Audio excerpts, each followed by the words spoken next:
Today's review is a beer from Tesco supermarket. It's been out a while, but it's the first time I've had Girl from Mars. This is a Brithop Session IPA, but what's it going to be like? Keep watching to find out.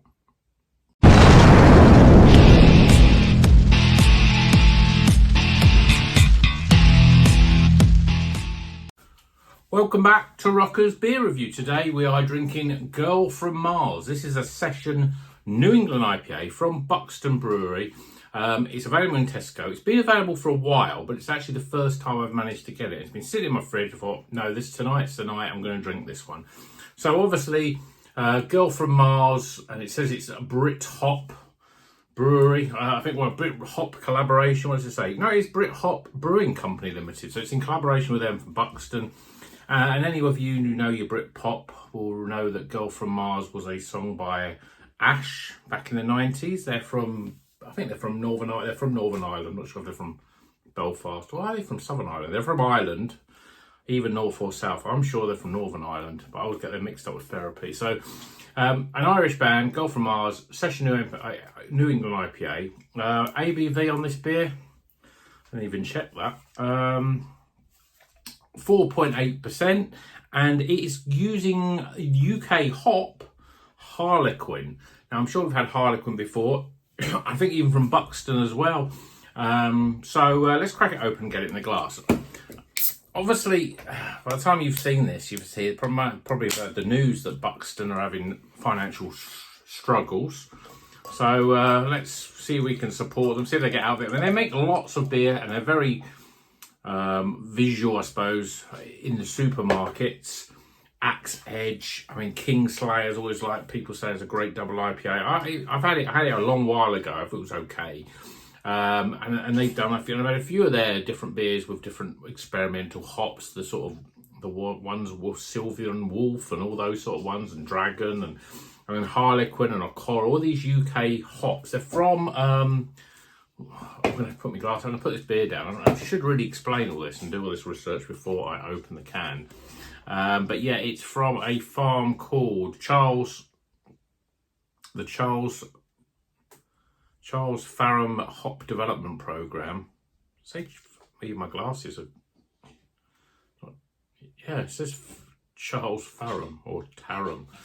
So, some guy called Charles, he's got this farm and he makes lots of hop and he grows hops in the UK. Anyway, let's go to the beer. So, beer in a glass is a bit murky. It's hazy, but it's a very sort of dull, orangey sort of colour. Not exactly inspiring in terms of the colour of it. We've literally got half a finger of, well, that fading fast, loose bubbles head. Okay, let's see what the aroma's like. Yeah, citrusy, lemons and limes. Not much else, not overly pungent. Session IPAs, I think, are always a bit weird because they're not quite pale ale, but at the same time, they're not IPAs. I don't really see the relevance of them to some extent, but let's see what it tastes like. Cheers, everyone.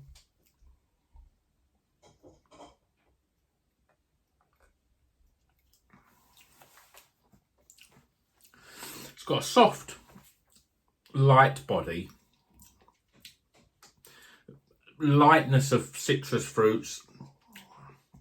There's a little bit of orange, lemon, and that's about it. It's quite lacking in flavour, but it's a very refreshing, sessionable IPA, really.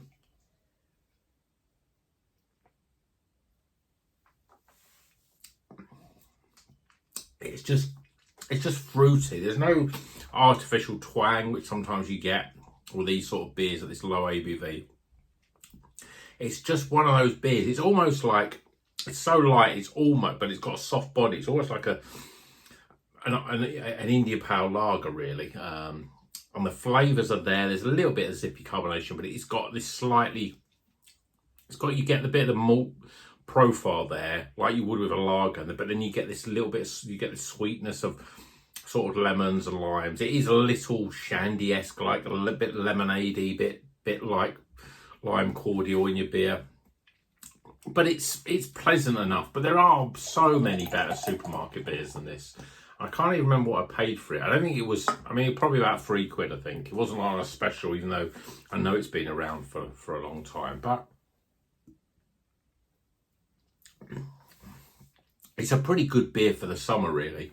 It's got the body, I think, elevates it a little bit because it's a very soft, really easy to drink. It's not like, it's not like an IPA or a lager even, where the fizziness can sort of cut into your throat a little bit if you drink it too quickly. But this is really smooth and goes down really well. It's just a bit lacking in any sort of redeeming flavours, really. I mean, it doesn't taste horrible, which sometimes with a supermarket beer, you're halfway there if it doesn't taste horrible. But it's lacking in flavour. When you compare it with some of the sort of Northern Monk IPAs or North Brewing or lots of different, or Salt or any of those sort of ones, you still can get Polly's in Morrison's. You can still get, I haven't seen that Polly's one in Sainsbury's for a long while, but there's lots of different beers that got a bit more flavour than this. But I do like the can artwork. I like the concept, and yeah, let's support Buxton and hope they carry on, because they've made some good beers over the years, and it'd be a shame if they go the way of so many breweries seem to be going these days. So support your local brewery. I don't know how much money they're getting from their beers in the supermarkets. Maybe that's half the problem. They're oversupplied in terms of supermarkets. They get cut so much on the margins, and they're not selling enough of their own beers directly because the availability is so good in supermarkets, but they're just not getting the profits. Maybe that's the problem. So maybe take heed next time you think, I'm shunning a brewery that you like and buying just the supermarket beers of theirs, because next time you might not even be able to get any of their beers. So on that sober note, let's get some scores.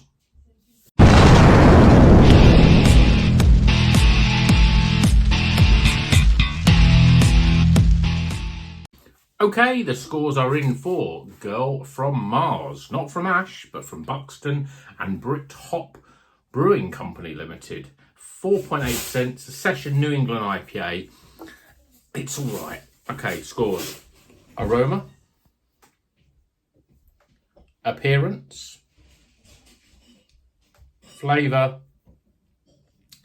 Value for money.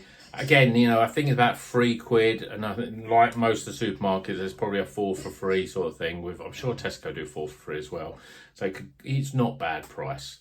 And finally, my overall experience. Tighten the scores up. We're just about getting into the recommended. I mean, it's difficult to recommend it when there's so many other good supermarket beers. But at the end of the day, it's a refreshing, fruity, soft mouthfeel beer, and support Buxton because they need all the support you can get. So, hope you've enjoyed this video. Total score, it's all right. Hope you've enjoyed this video. I've said that again. Please like, please subscribe, because it really helps the channel. I've got a couple more supermarket beers that have been sitting in the back of my fridge. I've still got a Brewdog one that I'm still a little bit nervous about drinking, but I will drink it because I want to be doing as many supermarket beers. And I've also got a 4-pack of stuff that I'm going to do a review of as well.